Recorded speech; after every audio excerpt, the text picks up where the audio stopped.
There is a peculiar thing about those who walk a path of awakening, a quiet solitude that follows them like a shadow. It is not a loneliness imposed from the outside, but a deep understanding that makes ordinary companionship difficult. Most people are bound together by mutual illusions, by shared dreams of what life is supposed to be. But the moment one sees through the dream, the ties that once held them to others begin to loosen. A person who sees the nature of reality cannot pretend. They do not chase validation, nor do they seek to belong for the sake of comfort. They are not enchanted by the games of status, gossip, or the endless pursuit of things that will one day fade into dust, and this makes them strange to the world. Others may smile at them, exchange pleasantries, even admire them from a distance, but they will not truly connect. For connection, as most know it, relies on shared illusions, and once one has stepped beyond, there is no returning to that old way of being. There is an unsettling truth in realizing that most friendships are built on people need entertainment, reassurance, a distraction from their own emptiness. But the one who has glimpsed something beyond does not need in that way. They do not grasp or cling. They do not engage in relationships that exist merely to fill time or silence. They see beauty in solitude, in the vastness of their own being, and in the quiet space where truth emerges. To those who still live within the framework of the mind, such a person appears distant, perhaps even arrogant. But it is not arrogance, it is simply the absence of the need to perform, to be anything other than what they are. And this makes them difficult to relate to. The world admires the wise from afar, but does not truly wish to know them. For to know them is to risk shattering one's comfortable illusions. And most people would rather keep their illusions than embrace the unknown. Those who walk this path do not lament their solitude, for they understand that it is not loneliness but freedom. A freedom that allows them to exist without compromise, to see the world as it is, rather than as it is wished to be. And while the world may see this as having zero friends, the truth is something far greater. The one who has let go of illusions has made peace with everything. There is something profoundly unsettling about seeing the world for what it is. It is as if a veil has been lifted, and in that moment, everything that once felt certain, solid, and familiar begins to dissolve. The rules that once seemed so absolute, what is good, what is bad, what one should do, how one should live, no longer hold the same weight. And with this shift comes a quiet separation from the world and the people in it. It is not a choice made out of bitterness or resentment. It is not that one wishes to be alone. Rather, it is the natural consequence of understanding, of seeing through the layers of conditioning that keep most people tethered to the illusions of society. The more one awakens to the truth, the more difficult it becomes to engage in the games that once seemed important.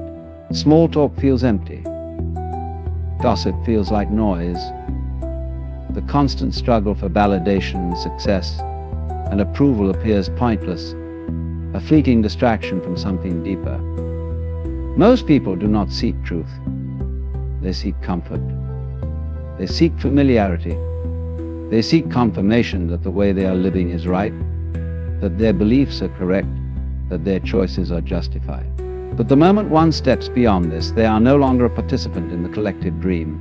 They become an outsider. Not because they have rejected the world, but because the world no longer recognizes them as one of its own. There is an odd paradox in all of this. The one who sees beyond illusion does not judge those who remain asleep. There is no anger, no frustration, no superiority, only understanding. They see why people cling to their beliefs, why they hold on to their routines, why they seek distractions. They understand that most are simply afraid of the unknown, afraid of letting go, afraid of questioning too deeply, for fear that everything they have built their identity upon might crumble. And so, the awakened one moves differently. They do not force their insights upon others, for they know that truth cannot be given, it must be found. They do not try to convince or argue, for they see that most do not want to be freed, they only want to be reassured. This creates a distance, not an intentional one, but an inevitable one. Friends drift away. Conversations become strained. The connections that once felt natural now feel forced. The more one embraces their own awakening, the more they find themselves standing at the edges of the world, watching as others move through life as if in a dream. There is a temptation to return to the old ways, to try and fit in again, to pretend for the sake of companionship. But once the truth has been seen, it cannot be unseen. There is no going back. It is not that the awakened person does not care for others. On the contrary, they may feel a deeper love, a greater compassion than ever before. But this love is not personal, it is not based on need, expectation, or attachment. It is simply there, flowing like a river, expecting nothing in return. And yet, because this love does not come with conditions, it is often misunderstood. People expect friendship to come with reassurance, with validation, with participation in the collective dream. And when they do not find this, they assume there is something wrong, that the awakened one is cold, distant, or even arrogant. But the truth is far simpler. The awakened one does not reject people, they simply do not pretend. They do not force relationships that feel unnatural. They do not engage in conversations that serve no purpose. They do not entertain drama, conflict, or emotional games. They do not seek company for the sake of avoiding solitude, because to them solitude is not something to be feared. It is not loneliness, it is peace. This is where the great divide occurs. Most people run from themselves. They fill their days with noise, with distractions, with endless activity to avoid sitting in silence with their own thoughts. But the awakened one has no such fear. They have faced the emptiness within and discovered that it is not emptiness at all, but a vast, limitless space of awareness. They are not trying to escape themselves, they have come to know themselves fully. And so they do not chase after people, nor do they need to be chased. They simply are. This existence is foreign to many. It is unsettling to be around someone who does not seek anything from you, who does not need your approval, who does not play by the rules of social engagement. And so, one by one, people drift away. It is not because they dislike the awakened one, but because they do not understand them. They do not know how to relate to someone who does not need validation, who does not engage in superficiality, who does not participate in the silent agreement to pretend. And yet, there is a profound beauty in this solitude. It is not isolation, it is a return to something real. It is a stepping away from the noise and into the vastness of existence itself. It is a life lived without pretense, without masks, without the constant pressure to be something for someone else. There may be moments of longing, moments where one wishes they could go back, where the old ways seem tempting for the sake of connection. But deep down, the awakened one knows that such connections would be hollow, built not on truth but on mutual illusion. And so they walk their path alone, not because they have been cast out, but because they have outgrown the need to belong in a world that does not yet understand itself. Most people believe that friendships are formed out of deep connection, shared values, and mutual respect. On the surface, this seems true. But when you begin to look deeper, you start to see that most relationships are built on something far more fragile: shared illusions. People come together not necessarily because they truly understand each other, but because they validate each other's beliefs, reinforce each other's worldviews, and provide distractions from the deeper questions they might not want to face. Human beings are social creatures, but this need for connection often stems from a deeper fear of being alone. People seek friendships to fill space, to avoid silence, to create a sense of belonging in a world that often feels unpredictable and chaotic. They build their relationships on the things they have in common: beliefs, interests, routines, but rarely do they stop to question whether these things have any real substance. Friendships are often based on mutual participation in the same reality, whether that reality is built around work, entertainment, or cultural expectations. When someone begins to wake up from that reality, they no longer fit within the framework that once held their relationships together. A person who starts to see beyond the surface of life, who questions things deeply, who no longer clings to the same attachments, will naturally begin to notice that the connections they once had start to fade. It is not because they have changed in some fundamental way that makes them incapable of love or friendship, but because they no longer share the same illusions that once bound them to others. The conversations that once felt engaging now seem repetitive. The dramas that once seemed significant now appear trivial. The endless discussions about status, success, and external validation lose their grip. Most friendships are not rooted in truth, but in a mutual agreement to keep certain ideas alive. People bond over shared complaints, over gossip, over the struggles they face. They bond over their fears, their desires, their ambitions. But what happens when one person no longer plays that game? What happens when someone stops seeing life as a competition? When they stop believing in the necessity of struggle? When they stop defining themselves through external measures of success? The foundation of those friendships begins to crumble. There is an unspoken rule in human relationships: to belong, you must conform. You must play your part. You must engage in the shared reality that the group has created. If you refuse to participate, if you no longer find meaning in the things that others do, you become an outsider.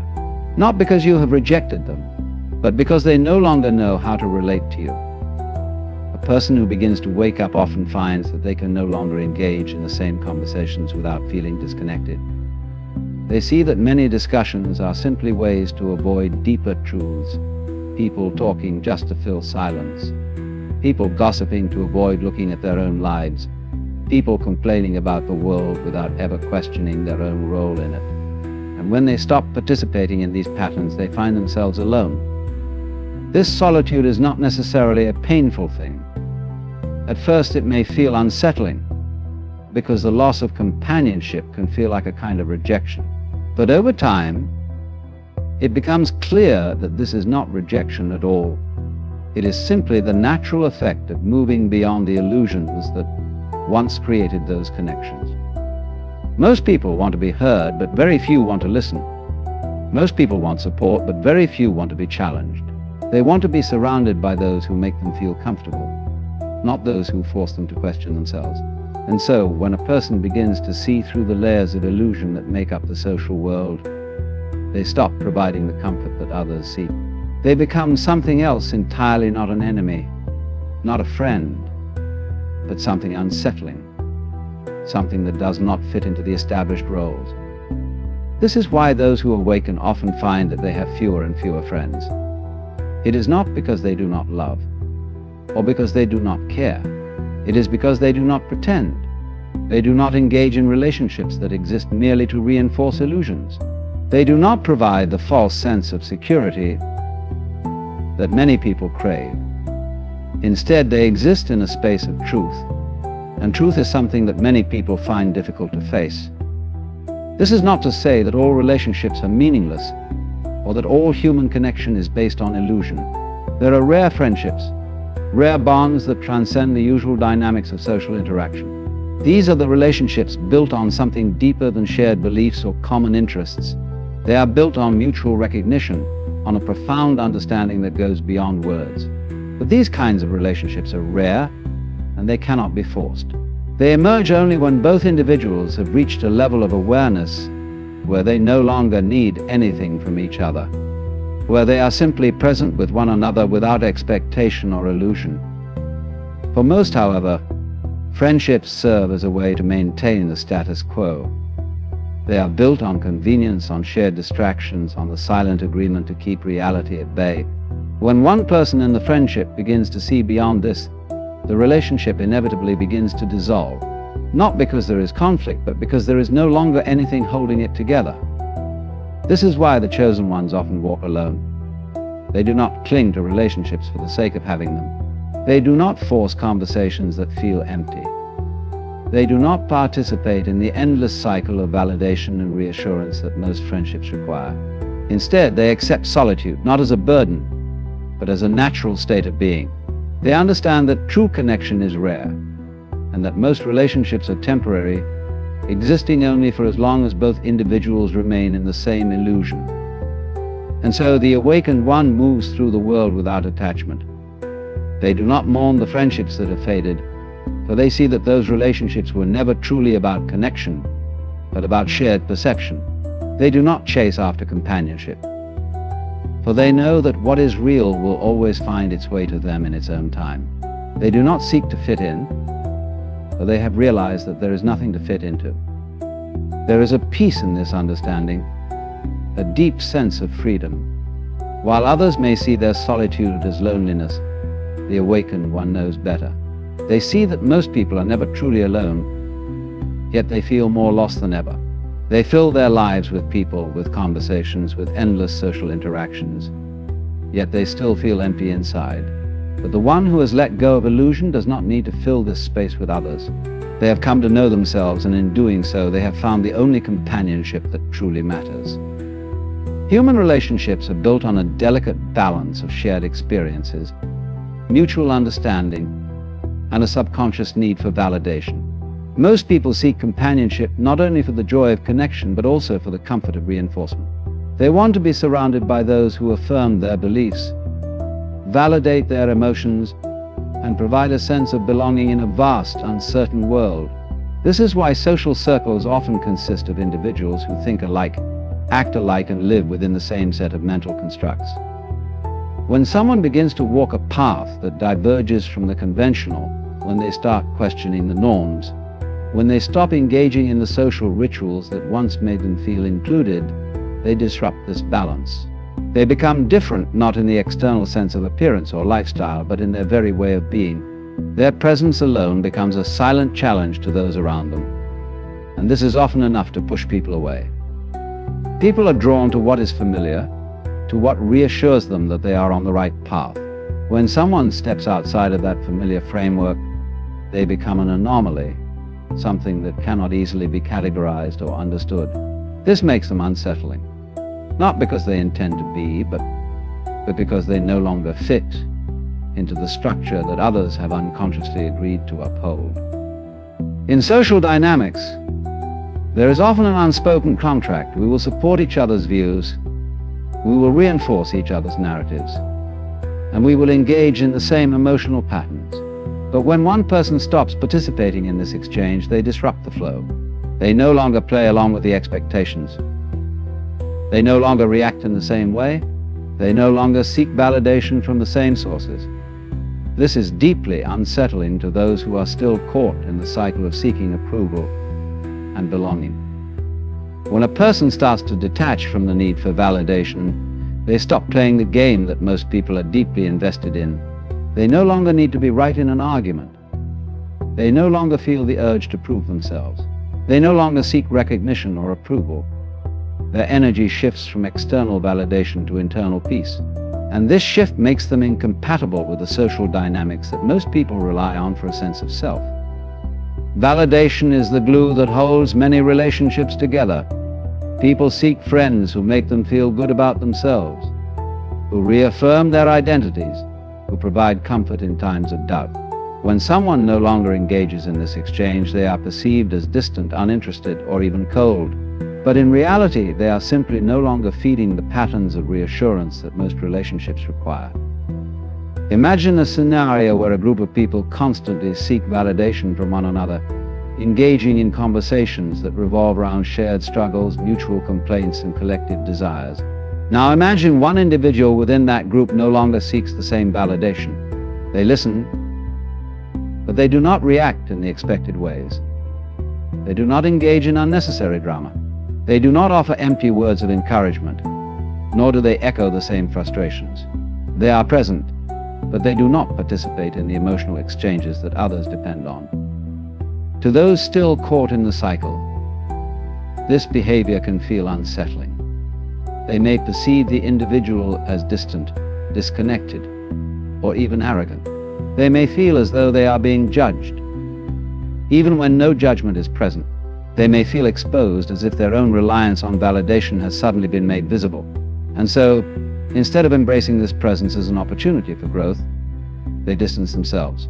They seek out those who will continue to provide the familiar sense of validation they are accustomed to. The absence of validation creates discomfort, not because it is harmful, but because it forces people to confront their own dependence on external approval.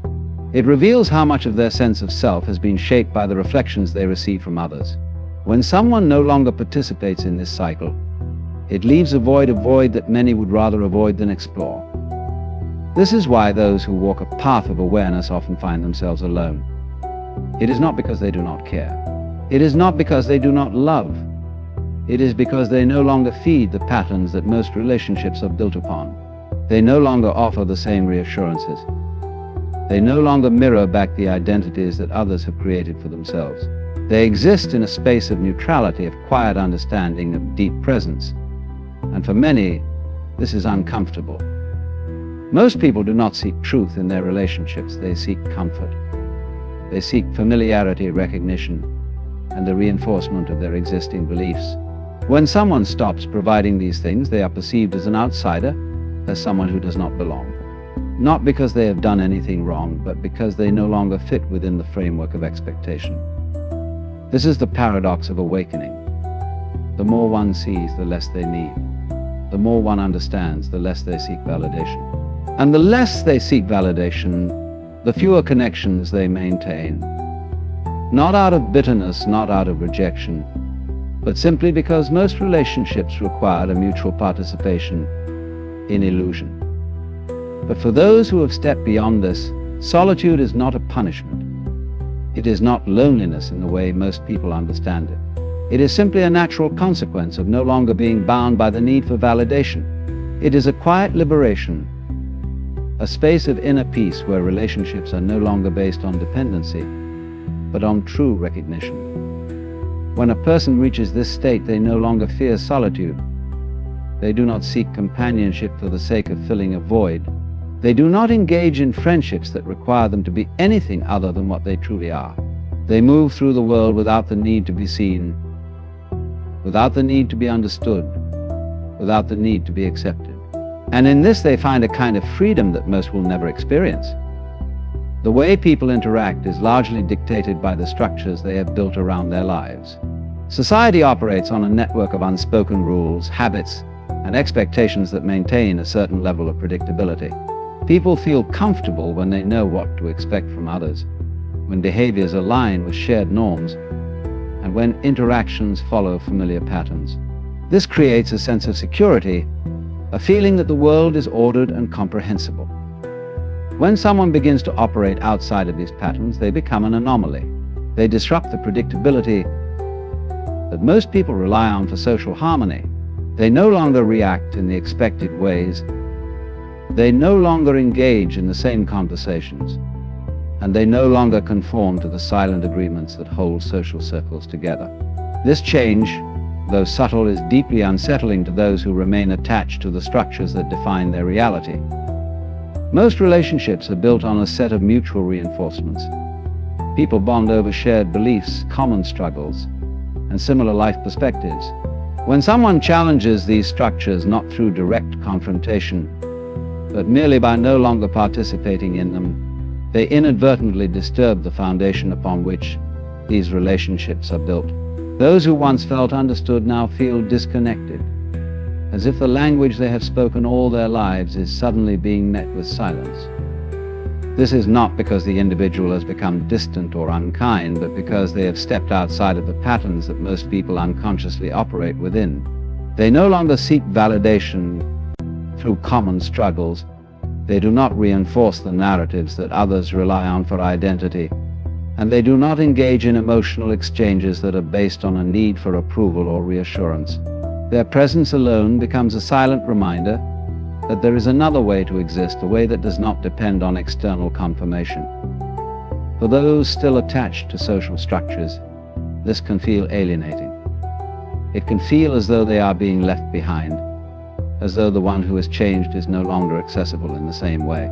They may feel as though they have lost a sense of familiarity, a shared connection that once gave them comfort. And rather than question their own attachment to these structures, they often distance themselves from the one who no longer plays along. This distancing is not always intentional. It happens subtly through small changes in interaction, through a gradual fading of connection. Conversations become shorter, invitations become fewer, and the warmth of familiarity is replaced by an unspoken discomfort. It is not a matter of dislike or resentment. but rather a fundamental difference in the way reality is perceived and engaged with.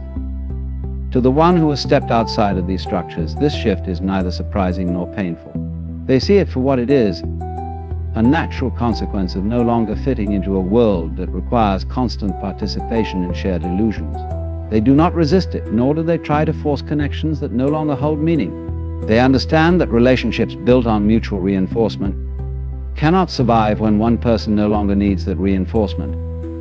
What remains is a profound solitude, not born of rejection, but of transformation. This solitude is not a void to be filled, nor is it a source of suffering. It is simply a space of being, a space where interactions are no longer dictated by unconscious agreements, but by genuine resonance. In this space, friendships may still exist, but they are rare. They are no longer based on a need for validation or belonging, but on a deeper recognition that transcends social structures. This is why those who step outside of conventional social patterns often find themselves alone. It is not because they are unlovable, nor because they lack the ability to connect. It is because most relationships require participation in a shared system, a system that they have chosen to no longer engage with. They are no longer bound by the need to fit in, to be understood, to be accepted. They exist in a space of freedom that most people cannot comprehend, and in this freedom, solitude is not a burden but a natural state of being.